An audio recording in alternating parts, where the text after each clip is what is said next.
Headline news વિકાસ વેદળતપુર। નમસ્કાર દર્શક મિત્રો, હેડલાઇન ન્યૂઝમાં આપનું સ્વાગત છે। પાદરાને આણંદથી જોડતો ગંભીરા બ્રિજ, એના ગંભીરા બ્રિજ તારીખ 9 જુલાઈ 2025ના રોજ સવારે 7:20 એકાએક ધરાશયી થાય છે। આ સવાર જે નિર્દોષ નાગરિકો જે મોતને ભેટ્યા, મૃત્યુ પામ્યા દુર્ઘટનામાં, જો કે આ દુર્ઘટનાને માનવ સર્જિત દુર્ઘટના પણ કહી શકાય, એ તમામ માટે આ સવાર ખૂબ જ મનહૂસ સાબિત થઈ।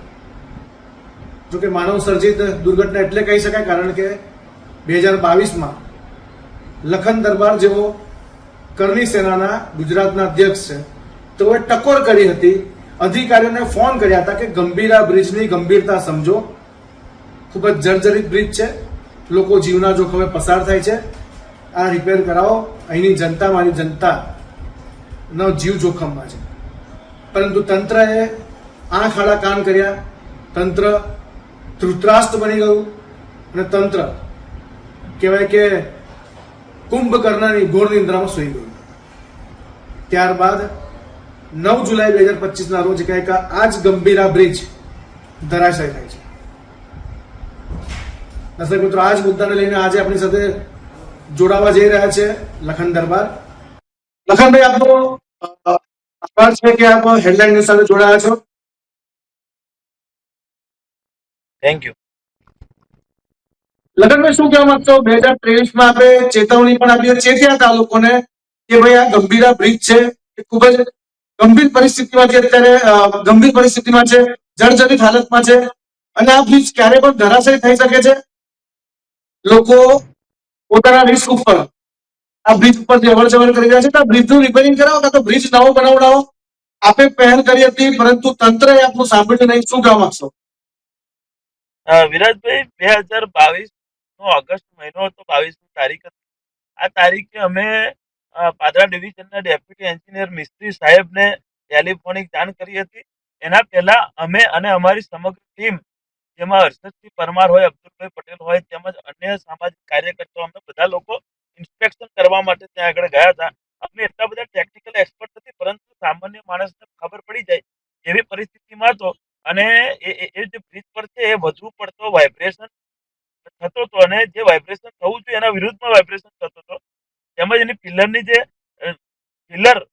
જે કનેક્ટિવિટી હોય એ બી છૂટી પડે એવી પરિસ્થિતિમાં હતી અને એની ક્ષમતા પણ નબળી થઈ ગઈ છે। આ બધું ચોખ્ખું અમને દેખાતું અને આ બધી નિરીક્ષણ કર્યા પછી અમે ટેલિફોનિક જાણ કરી, તેમજ લેખિતમાં પણ જાણ કરી હતી અને મિસ્ત્રી સાહેબને જાણ કર્યા કે ભાઈ આ રીતે આ બ્રિજ હવે ચાલી શકે એવી પરિસ્થિતિમાં નથી, તમે ગમે તે કરો અને એનો નવો બનાવો, નહીં તો અમને બંધ કરી દો। પોતે મિસ્ત્રી સાહેબે બી સ્વીકાર કર્યો હતો કે આ ચોક્કસથી લખનભાઈ તમારી વાત સાચી છે, આ બ્રિજ નહીં ચાલી શકે અને આ બ્રિજ માં ગમે ત્યારે મોટી જાનહાનિ થઈ શકે છે એવું પરિસ્થિતિમાં છે। આ બધી સ્વીકાર પોતે મિસ્ત્રી સાહેબ અધિકારી કરી રહ્યા છે, એના પછી પણ સળંગ 2.5-3 વર્ષ કોઈ પણ કાર્યવાહી ના કરવામાં આવી, ખાલી અધિકારીઓ દ્વારા ફાફા ફોજદારી કરીને મલાઈ ખાવામાં મસ્ત રહ્યા, જેના કારણે આ પરિસ્થિતિ બની છે અને આ ગંભીર પરિણામ આપણે સૌએ ભોગવવું પડ્યું છે। આખા રાજ્ય તેમજ દેશમાં ગમગીનીનો માહોલ આ પરિસ્થિતિના લીધે થયો છે। લખનભાઈ, આ જે દુર્ઘટના ઘટી છે, આવી અનેકો દુર્ઘટના ગુજરાતમાં છેલ્લા કેટલાક વર્ષોમાં ઘટી ચૂકી, પછી રાજકોટનું ગેમ ઝોન હોય કે પછી મોરબીનો બ્રિજ હોય, ઝૂલતો બ્રિજ હોય કે પછી હરની બોટકાળ વડોદરાનું, ત્યારબાદ આ ગંભીરા બ્રિજ, આ જેટલી પણ દુર્ઘટનાઓ છે એને માનવ સર્જિત દુર્ઘટનાઓ કહી શકાય કે પછી કુદરતી જ કે બનાવ બની ગયો, એમ કે દુર્ઘટના ઘટી ગઈ એવું કહેવાય? અને આ માનવ સર્જિત છે અને સરકાર સર્જિત છે, અધિકારીઓ સર્જિત છે અને ભ્રષ્ટ અધિકારીઓના સર્જન થી આ બધી ઘટનાઓ બને છે। તમે હવે કુદરત તો છે ને, કુદરત તો ઉલટું સાચવે છે લોકોને। આ જે ઘટના બની એમાં કુદરતે જ્યારથી ઘટના બની ત્યારથી વરસાદ પણ નથી પડ્યો। જો વરસાદ વધુ પડ્યો હોત તો રેસ્ક્યુ કામગીરીમાં બહુ જ ખૂબ જ મોટી તકલીફ પડત। એટલે સરકાર તો બહુ જ ભ્રષ્ટાચારી અધિકારીઓને મૂકે છે, એ લોકો ભ્રષ્ટાચાર જ કરે છે, પરંતુ કુદરત તો સાથ આપી રહી છે।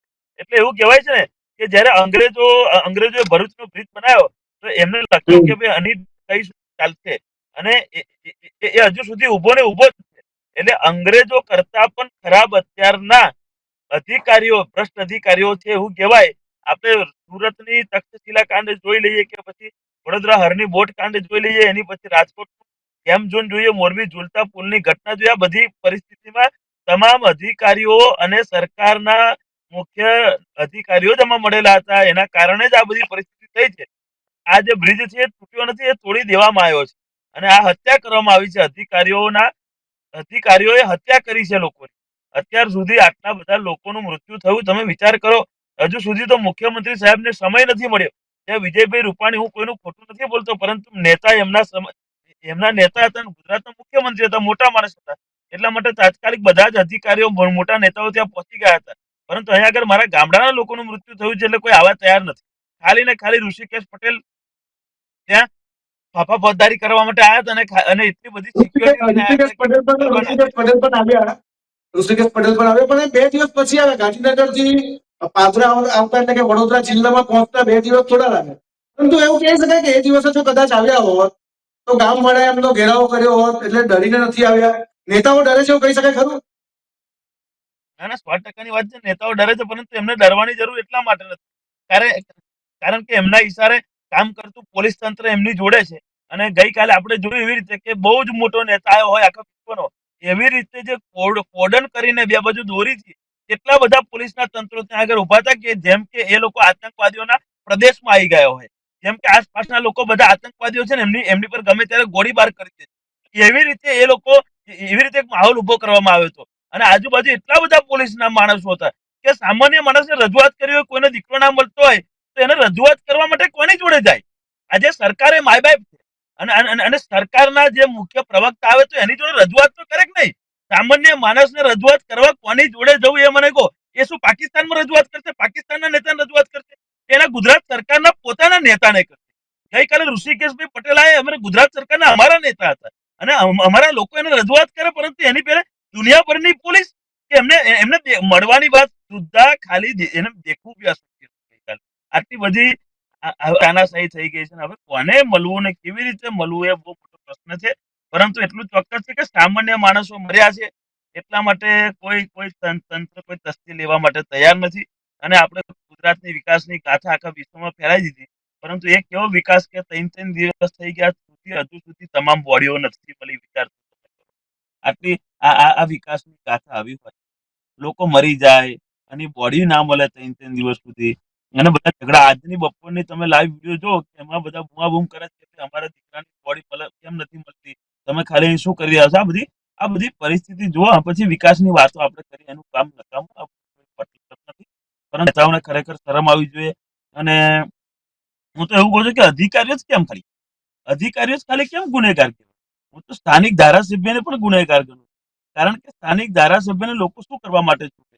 એટલા માટે ચૂંટે કે રોડ, રસ્તા, પુલો બધું સારું બનાવી છે. પરંતુ સ્થાનિક ધારાસભ્ય બી આંખ આડા કાન કર્યા હતા. 2022ની જે ફરિયાદો થઈ હતી અને પછી સ્થાનિક ધારાસભ્ય એવું બોલે છે કે ભાઈ વિરોધ પક્ષ વિરોધનું કામ કર્યા કરે. ચલો ભાઈ, જસપાલસિંહ વિરોધ પક્ષ છે કે બીજા બધા વિરોધ પક્ષ છે, અમે તો સામાન્ય માણસ, અમે તો સામાજિક કાર્યકર્તાઓ છે. અમે તો જાણ કરી હતી એ બધું. મારા સોશિયલ મીડિયા પર લાખો લોકોએ 2022 તો શું એ ટાઈમ પર ધારાસભ્ય બીજા હતા, તો એ ધારાસભ્ય તો જસપાલસિંહે તો પોતે રજૂઆત પણ કરી હતી. પરંતુ એની પછી અત્યારે ધારાસભ્ય જે છે એવું બોલે કે કોઈ રજૂઆત નથી મળી, આમ તેમ. તો બધી અમે રજૂઆતો કરી છે, લેટરો લખ્યા, બધું કર્યું, તો કેમ એમને નથી દેખાતું? એટલે હું તો માત્ર અધિકારીઓ નહીં, પરંતુ ધારાસભ્યોએ પણ જવાબદારી લેવી પડે કે ભાઈ તમે લોકો મત માંગવા જાઓ છો તો તમારે તમામ જનતાનું હિતનું રક્ષણ કરવા માટે તમે ધારાસભ્ય બનો છો. આ તો જનતાનું મત થયું, તમે જવાબદારી લેવા તૈયાર. લગનભાઈ, અનેકો ઘટના આવી ઘટ્યો છે, માનવ સર્જિત જેને કહી શકાય. પરંતુ સમય જતા જે જનતા છે બહુ ખૂબ જ ભોળી છે. સમય જતા આવી દુર્ઘટનાઓ જે છે એને ભૂલી જવાતી હોય છે. અને કદાચ એના જ કારણે તંત્ર છે એ આંખ આડા કામ કરતું હોય છે, એટલે કે ધૂતરાષ્ટ્ર બની જાય છે, આંખે પાટા બાંધી દે છે. અને તમારા જેવા જે સામાજિક કાર્યકર્તા હોય છે કે સમાજ માટે કંઈક સારું કામ કરતા હોય છે, એવા લોકો જયારે રજૂઆત કરતા હોય છે ત્યારે તંત્ર પફોડી કાઢતો હોય છે, અથવા તો કહેવાય કે ઇગ્નોર કરતો હોય છે. શું કહેવા માંગશો? હવે આ કેવું છે કે આમાં આપણી યાદશક્તિ ખૂબ ઓછી થઈ ગઈ છે. પ્રજાની યાદશક્તિ વધારવાની જરૂર છે. કારણ કે આ બધી પરિસ્થિતિ બને છે તો આજે જે પૂરની પરિસ્થિતિ બની, અનેકો લોકોના મૃત્યુ થાય છે, તો એમના પરિવારને ફરક પડવાનો છે. એમનું પરિવાર આખી જિંદગી યાદ રાખશે કે ભાઈ મારા પર મારા પરિવારનું મોભી આ ઘટનામાં મૃત્યુ પામી ગયો હતો. સરકારના ભ્રષ્ટાચારના કારણે, અધિકારીઓના ભ્રષ્ટાચારના કારણે, ધારાસભ્યની બેદરકારીના કારણે મારા મારા પરિવારનો મોભી મૃત્યુ પામી ગયો. પરંતુ લોકો કેવા છે કે ભૂલી જાય છે. એટલે ગુજરાતની પ્રજાએ ખરેખર જાગૃત થવાની જરૂર છે. આપણે જે હિન્દુ મુસલમાન કરીને આપણે ધબાધબ નીકળી જઈએ છીએ રોડ પર, તો એટલું આવી ઘટનાઓ નીકળતા હોય ને તો 100% લોકોનો જીવ બચે. આજે સરકાર હિન્દુઓની વાતો કરે તો અમે હિન્દુઓ જ મરી ગયા છે. હિન્દુઓ બી મરી ગયા તો કેમ કોઈ આવા તૈયાર નથી? તમે આમ બધું હિન્દુ હિન્દુ હિત की बात करेगा वही देश पे राज करेगा, તો આ હિન્દુઓ મરી ગયા તો એ આવો તો ખરા જોવા માટે. પરંતુ આ બધી વાતો છે હિન્દુ મુસલમાન કરીને લોકોને ગુમરાહ કરવાની, અને આવી બધી ઘટનાઓ થાય અને 2-4 મહિના થાય પાછું કંઈક નવું ગતકડું લાવી દેશે એટલે લોકો ભૂલી જશે. આપણી જે યાદ શક્તિ કમજોર છે ને આપણે ભૂલી જઈએ છીએ ને એના પ્રતાપે આવા આવા ચોર નેતાઓ, ચોર અધિકારીઓ આપણી પર રાજ કરી જાય છે, અને તેના કારણે આપણા પરિવારના મોભીઓ મરે છે. હવે ગુજરાતની યુવાનોએ પણ જાગૃત થવું પડશે. ગુજરાતના યુવાનોને જે હાથમાં ઝંડો પકડાઈને દોડાદોડ કરવામાં આવે છે, મારે પૂછવું છે કે કયા નેતાનો છોકરો ઝંડો પકડે છે તમારી સિવાય? સામાન્ય ઘરનો છોકરો બિચારો ઝંડો પકડે છે. કયા કોઈ મોટા નેતાનો છોકરો ઝંડા પર રોડ પર ફરે છે? કોઈ નથી ફરતું. આપણે આપણા ઘરમાં પણ આપણા ઘરમાં મંદિર છે ને આપણા ઘરમાં આપણે પૂજા પદ્ધતિ બધું કરીએ છીએ. બરાબર? પછી પછી તમે આવી બધી વાતોમાં આવીને પછી દોડાદોડ કરો ને પછી આવી પરિસ્થિતિ થાય છે, તો ત્યારે શું પરિસ્થિતિ થાય છે તમે વિચાર કરો. કે સરકારમાંથી જ્યાર સુધી એવું ના બોલ્યા કે ભાઈ આ સસ્પેન્ડ ગુનેગારોને સજા આપીશું, ત્યાર સુધી કોઈ ધારાસભ્ય, કોઈ સંસદ સભ્ય તો બોલવા જ તૈયાર નથી. સરકાર જેવી કેસેટ આપે એવી નીચે કેસેટ બધા અધિકારીઓ નેતાઓ વગાડે. અરે આ પાદરાના સંસદ સભ્ય પેલા જશુભાઈ રાઠવા છે. હજુ આજે કંઈક દોડાદોડ કરતા હતા 3 દિવસ જશુ એ તો કઈ બહુ મોટા નેતા છે એમને વિદેશ પ્રવાસ કરાવવાનો. જશુભાઈ રાઠવા તો સરપંચોનું સન્માન કરવા માટે કેસ પહેરાવા ભાજપમાં જોડવા તો ફટ દઈને આવી જાય છે.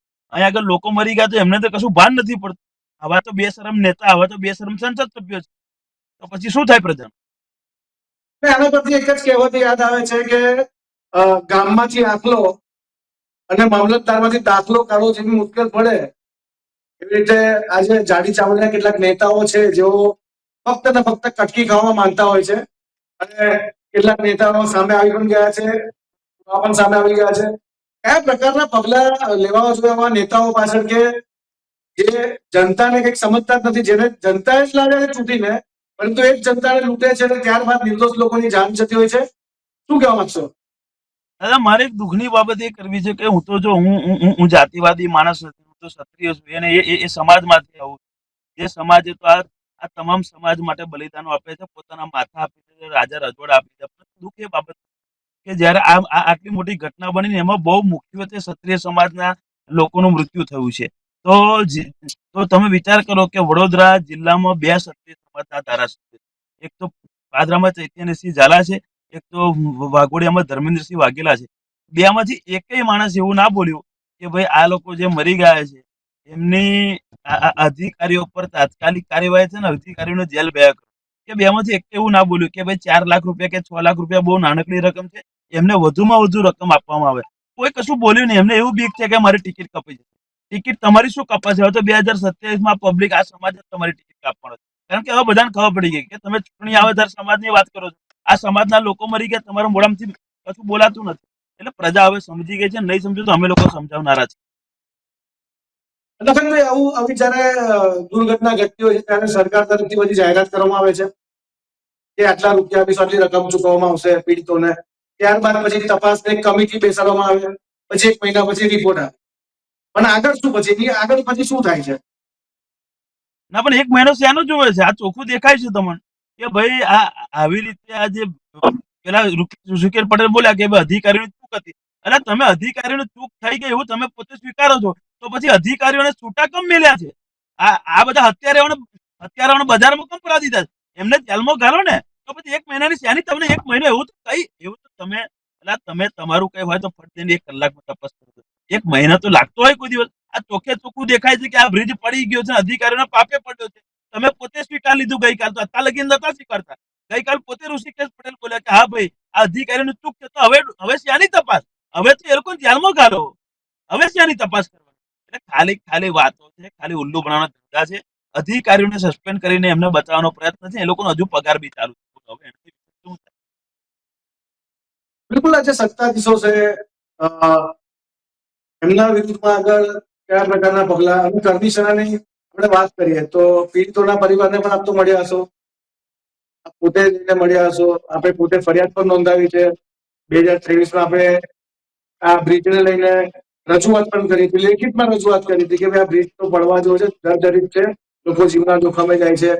કરણી સેના તરફથી આગળ કયા પ્રકારની રણનીતિ હશે આવા જે ભ્રષ્ટાચારીઓ છે એના વિરુદ્ધમાં? કરણી સેના તો હંમેશા સર્વ સમાજની પણ વાત કરે છે, ત્યારે આ બધી બાબત શરૂઆતથી અમે જોડેલા છે.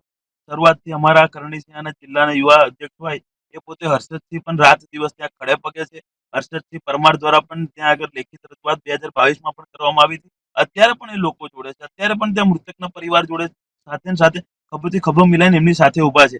અત્યારે પણ એક આશાસ્પદ યુવાનની લાશ નથી મળી રહી, ત્યારે પણ એ ત્યાં આગળ અત્યારે છે. અને બીજી વાત, હું એવું કહેવા માંગુ છું કે ત્યાં આગળ નેતાઓ ગયા, નેતાઓ શરૂઆતમાં ગયા અને પછી કલેક્ટર સાહેબ ગયા અને પોતાના પેન્ટો બધા ભીના કરી દીધા, કીચડ વાળા કરી દીધા, અંદર જઈને બહાર નીકળે, અંદર જઈને બહાર નીકળે. એટલે પણ તમે આ બધું બતાવવા માટે શું કરવા કરો છો? તમે આ બધું બતાવવા માટે શું કરો? એવું બતાવે અને ફોટા મૂકે કીચડ વાળા, કે જો કીચડ વાળા કલેક્ટર થઈ ગયા, કીચડ વાળા ધારાસભ્ય થઈ ગયા. એટલે પણ કીચડ વાળું થઈને મતલબ શું? તમારું તો કામ જ નથી. તમારું કામ તો પહેલા હતું કે આ બ્રિજ જે સારવાર થયું જોઈએ, બ્રિજ નવો બનાવવાનો હોય, એમાં જ તમારા 2 જણનું કામ હતું. હવે પછી તમારી રેસ્ક્યુની ટીમ જોડે ખાલી તે ફાફા પોતદારી કરવા માટે કીચડવાળા પગ કરીને ફોટા પડાવો, એનો મતલબ શું? કલેક્ટર સાહેબની જવાબદારી શું હોય? કલેક્ટર સાહેબે જે તે સમયે જ્યારે રજૂઆતો થઈ, આ તે બધું થયું, ચલો એક જ કલેક્ટર નહીં હોય, પરંતુ એની પછી તો એમને તો ખબર પડી જોઈએ ને કે ભાઈ જૂની ફરિયાદો આટલી બધી આવેલી છે, તો પછી એ કરવું જોઈએ ને. ધારાસભ્યની ફરજ એ બને. આ લોકોની કે અત્યારે રેસ્ક્યુના અધિકારીઓની, ફાયરના અધિકારીઓની, બધા લોકોની એ લોકો રેસ્ક્યુ કરી શકે. ધારાસભ્ય કે કલેક્ટર અંદર એટલી સત્તા જ નથી. એ લોકો કઈ એ લોકો રેસ્ક્યુ કરવાના. આ ખાલી ને ખાલી ફોટા પડાવવા ત્યાં જાય છે ને કોઈ મતલબ નહીં. તમારે જો ફોટા પડાવવા હોય તો પહેલા પડાવી દેવાતા, નવો બ્રિજ બનાવીને ફોટા પડાવવા કલેક્ટરે અને ધારાસભ્ય. હવે શું ફોટા પડાવે? અને પેલો છોકરો નરેન્દ્રસિંહ પરમાર જે જીવી ગયા હતા, એ પણ દવાખાનામાં મરી ગયા. હવે તમે વિચાર કરો કે જેને 4 ટાંકા હશે, એ માણસ મૃત્યુ કઈ રીતે પામે? એને સરકારી હોસ્પિટલમાં ત્યાં આગળ એસએસજીમાં એમને સારવાર આપવામાં આવી. આ તો બધું બધી રીતે મને તો બધું દુઃખપલ જ લાગે છે. ખરેખર બહુ જ દુઃખ. જિલ્લા ભાજપના અધ્યક્ષ અમને મળ્યા હતા. અમે ત્યાં ઝીરો ગ્રાઉન્ડ લેવલ પર અમે ગયા હતા, લાઈવ કર્યું હતું. ત્યાંથી અમે પૂરા આખો રિપોર્ટિંગ કર્યો હતો કે 9 તારીખે કેવી રીતે સવારે 7:20 જે અકસ્માત થયો, જે દુર્ઘટના ઘટી, જે સ્લેબ ધરાશાયી થયો, ત્યારબાદ જે અંદર લોકો, નિર્દોષ લોકો ખાબક્યા હતા પાણીમાં. જિલ્લા ભાજપના પ્રમુખ અમને મળ્યા હતા. એમને સવાલ કરવામાં આવ્યો હતો કે આમાં કોલર કોનો પકડવાનો? તો કે આ તો દુર્ઘટના છે, આમાં કોઈનો કોલર પકડવાની જરૂર નથી. પરંતુ જવાબદાર વ્યક્તિ કોણ છે? હવે પૂછ્યું કે જવાબદાર વ્યક્તિ આનો કોને ગણવામાં આવે? કારણ કે 8 વર્ષથી રજૂઆત કરવામાં આવે છે. લખન દરબાર છે, પોતે રજૂઆત કરી રહ્યા છે. 3 વર્ષ પહેલા, 2 વર્ષ પહેલા મેં રજૂઆત કરી, છતાં પણ તંત્ર કુંભકર્ણની નિંદ્રામાં ઊંઘી રહ્યો છે. શું કહેવા માંગતો? ત્યારે એમને બિલકુલ બિલકુલ મોડું ફેરવીને જતા રહ્યા, ઉભા જ નથી રહ્યા. કોઈ સવાલનો પ્રોપર એમને જવાબ નથી આપતો. એ લોકો કોલર નહીં પકડે, એ લોકો કોલર નહીં પકડે, એ લોકો એમના સાહેબોના પગ પકડવાની એમને આદત, એટલે કોઈ કોલર પકડવાની એમને આદત પહેલી વાત. એટલા માટે એ એવી બધી વાતો કરતા હશે અને કે દુર્ઘટના છે ને આ છે પેલું છે. એટલે પહેલા તો જેને જ્ઞાન જ નથી કે ભાઈ આ બ્રિજની પરિસ્થિતિ કેવી રીતે શું બની, જેમને કદાચ ભૂતકાળમાં આ બ્રિજની પરિસ્થિતિ જોઈ બી નહીં હોય, એટલે એમની વાત કરવા જેવી છે જ નહીં. પરંતુ એટલું ચોક્કસથી કહેવા માંગુ છું કે જે લોકો મૃતકના પરિવારો, જે લોકોનું રુદન અત્યારે આ લોકોના અધિકારીઓ અને નેતાઓને નથી દેખાતું, ચોક્કસથી માં ભવાની એમને જવાબ આપશે. કારણ કે અહીંયા આગળ તો તમારી સત્તા છે, તમારું બધું છે, તમે ગમે તે કરી શકો. અને અમે તો ગમે ત્યારે આ બધી સાચી વાત કરીએ છીએ, એટલે આ બધા જ લોકો પાછા લખન દરબારને જેલમાં કઈ રીતે ગાળ દેવો, લખન દરબારને શું કરવું, લખન દરબારને ધાક ધમકી અંદરથી કરાવડાવો, બધું કરો, આ બધું પાછળ લાગીએ છીએ. ભાઈ મને તમે જેલમાં નાખી દેશો એનાથી કે લોકોનું જીવન સારું નહીં થઈ જવાનું, સમજો, કે તમારું સારું નહીં થઈ જવાનું. હું તો પાછો ચૂંટીને આવીશ, પાછો આવા ભ્રષ્ટાચારીઓને સીધા કરીશ, તમારા જેવા નેતાઓને સીધા કરીશ. પરંતુ મૂળ બાબત એક જ છે કે લોકોનું મૃત્યુ થઈ રહ્યું છે 2022 થી. મને એ વાતનું દુઃખ એટલા માટે છે, આ ઘટનાનું બહુ જ મને ભયંકર એટલા માટે દુઃખ છે, દિલમાં એટલું બધું દુઃખ છે ને, ખરેખર આંસુ આવી જાય છે એટલા માટે કે આ ઘટના મને ખબર હતી કે આ ઘટના બનવાની છે અને આ પુલ તૂટવાનો છે. મને એટલા માટે મને વધારે દુઃખ છે કે આ સાલા જાડી ચામડીના નેતાઓ, અધિકારીઓ સાંભળ્યું કેમ નહીં? જેના લીધે મારા લોકોનું મૃત્યુ થયું. આજે ગામડાના લોકો, આજે લોકોનું મૃત્યુ થયું. એ સાલું મને એટલું દુઃખ થાય છે કે અને મને મારા દિલમાં દુઃખ થાય છે અને હું વિચાર કરું છું કે સાલું એ દિવસે જો કોક અધિકારી બે ચાર લાફા મેં ઠોકી દીધા હોત ને 2022 તો કદાચ એવો બનાવી દેતો. હું તો બનતો બનાવી દેતો એવો. પરંતુ હું બહુ દુઃખ છે અને આ નેતાઓને ભગવાન માફ નહીં કરે, અધિકારીઓને ભગવાન માફ. લગનભાઈ ક્યાંક ને ક્યાંક હવે એવું લાગી રહ્યું છે કે પેલી કહેવત છે ને કે આંગળીના નખ વધે તો નખ કાપવાના હોય, પરંતુ હવે તો એવું લાગી રહ્યું છે કે આંગળીઓ જ કાપવા જેવી છે, કારણ કે નખ કાપી કાપીને જનતા થાકી એવું લાગી રહ્યું છે હવે તો. આંગળીઓ કાપવાની વાત નથી, આખો હાથ જ કાપી નાખ્યું છે આ લોકોએ. અને આ લોકોને સહેજે શરમ નામની વસ્તુ રહી નથી. હવે તો કેવું છે કે પબ્લિક જ પોતે જાગૃત થાય અને પબ્લિક જ જવાબ આપે તો ખરું. બાકી ખરેખર આ દુઃખદ ઘટના એટલી મોટી છે, લોકોના જીવ ગયા છે અને આ અસહનીય છે અને આ સહન નહીં થાય. આનો જવાબ ચોક્કસથી હું તો આપવાનો જ છું. આ લોકો નેતાઓને બી આપીશ ચૂંટણીઓમાં. મારે તો ચૂંટણીઓમાં જ હવે આ લોકો જવાબ આપવો, કારણ કે ચૂંટણીમાં આ લોકોને જવાબ આપણે નથી આપતા, એના કારણે આ લોકો નેતા બની જાય છે અને કશું કરતા નથી અને આઈને ખાલી ને ખાલી ફાફા ફોજદારી કરીને જતા રહેવાનું. અને કશું જ કરવું નહીં. તમે વિચાર કરો, કોઈ માણસ તમને, કોઈ એક મતદાર તમને કઈ રીતે મત આપતો, એને દિલમાં એવું હોય કે કાલ ઉઠીને કોઈ પણ મારી સમસ્યા છે તો આ મારો ધારાસભ્ય, આ મારો સંસદ સભ્ય મારી જોડે ઉભો રહે. પરંતુ આજની પરિસ્થિતિ તમે જુઓ કે છેલ્લા કેટલાય સમયથી સોશિયલ મીડિયા પર સામાજિક કાર્યકર્તાઓ, રાજકીય આગેવાનો બધા જ વારંવાર લાઈવ કરીને બોલતા હતા કે આ બ્રિજ તૂટી જશે, તૂટી જશે, તૂટી જશે. પરંતુ કોઈ ધારાસભ્ય, કોઈ સંસદ સભ્ય કશું જ ના સાંભળ્યું. તમે વિચારો કે કોઈ ધારાસભ્ય, સંસદ સભ્યનું પોતાનું કામ હોય, જમીન એને કરવાની હોય કે કોઈ પોતાનો કોન્ટ્રાક્ટ કોઈ માણસનો પાસ કરવાનો હોય પોતાનો, તો પછી એ લોકો કલેક્ટરને ગાંધીનગર બેસીને બેસીને કામ પતાઈને જ આવે છે. પરંતુ આજે જયારે આ પુલની બાબતને આટલા લોકોએ બધા કેટલા પાદરના સામાજિક કાર્યકર્તાઓ બિચારા રજૂઆત કરી, છતાંય કોઈ ધારાસભ્ય, કોઈ નેતા એને ઉગ્ર રજૂઆત જ ના કરી.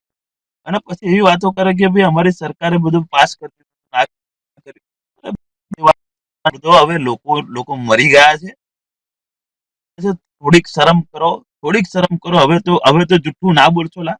હવે તો લોકોનું ઉલ્લુ ના બનાવશો. આ પાદરાની જનતા મૂર્ખ નથી હવે યાર. તમે થોડીક તો શરમ કરો. કોઈ મરી ગયું છે, હવે શું કા જુઠ્ઠું બોલો?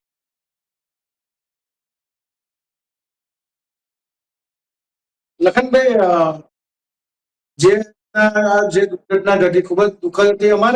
અમે પોતે ત્યાં હાજર હતા, અમારા મોઢામાંથી પણ શબ્દો નતા નીકળતા, કારણ કે જે અમે લોકો જે દ્રશ્યો જોતા હતા, માસૂમ બાળકોને પાણીમાંથી બહાર લાવતા હતા, મહિલાઓ ડૂબેલી હતી, પુરુષો હતા એ પણ અંદર મૃત્યુ પામ્યા હતા પાણીમાં ડૂબીને. અને જે પેલો કાટમાળ પડ્યો હતો, પિલર વચ્ચેનો જે સ્લેબ પડ્યો હતો, એ કાટમાળની નીચે પણ બોડી જે અમુક હતી દબાઈ હતી. જે ટ્રક હતા, ટ્રકની નીચે, જે ટ્રક ઉપરથી ખાબક્યા હતા એની નીચે બોડી મળી આવી હતી. પરંતુ સવાલ તો એ છે કે જયારે આ દુર્ઘટના ઘટી 3 દિવસે 21 ડેડ બોડી આ લોકોએ બહાર કાઢી છે, તો કદાચ ના કરે નામે ના કરે ઉપરવાળો, કદાચ આનાથી મોટી દુર્ઘટના ઘટી હોત તો આ ડેડ બોડી કેટલો સમય લાગે લોકોને શોધતા? આ તંત્ર જોડે કોઈ પણ પ્રકારની સાધન સામગ્રી નથી. કોઈ બી ટેકનિકલ ટીમ ખાલી ને ખાલી મૂકી દીધેલા માણસો છે, ખરેખર ટેકનિકલ નથી. એ લોકો જોડે જે અદ્યતન સાધન સામગ્રી હોવી જોઈએ આવી પરિસ્થિતિને પહોંચી વળવા માટે, એ નથી. અને કદાચ હશે તો પણ આ દુર્ઘટનામાં કોઈ નેતા મંત્રીનો છોકરો કે કોઈ નેતા નથી મરી ગયો. એટલા માટે કદાચ એ અદ્યતન ટેકનોલોજીનો ઉપયોગ આમાં નહીં કર્યો હોય. આ તો સામાન્ય માણસો મરી ગયા છે એટલે જીસીપી પર વાયર મોટો લગાડીને મોટો એ કરીને અને આ બધું કર્યું. તમે પેલા બેનની વાત તો સાંભળો. 2-2, 3-3 કલાક સુધી કોઈ અધિકારી કે કોઈ પહોંચ્યું નથી, કોઈ નેતા પહોંચ્યું નથી. બચાવ કામગીરી તો પોલીસના તંત્રએ કરી છે અને સ્થાનિક યુવાનોએ કરી છે. કોઈ કે તંત્ર બધું નિષ્ફળ છે. આ જો પાદરા પોલીસ ના હોત ને ત્યાં આગળ અને સામાન્ય જનતા ના હોત ને, તો ખરેખર આ મૃત્યુઆંક બહુ જ મોટો.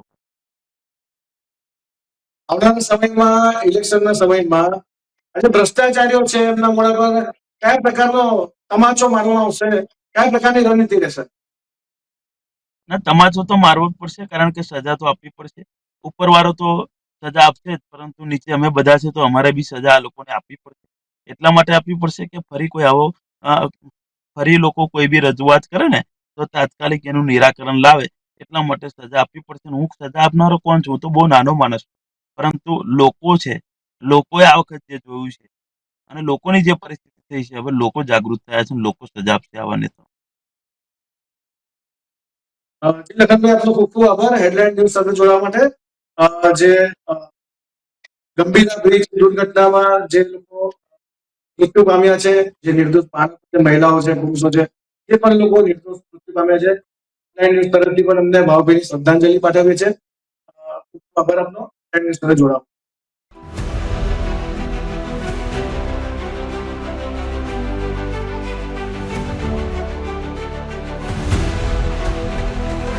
हर समस्या की डेडलाइन हेडलाइन न्यूज बिंदास बेधड़क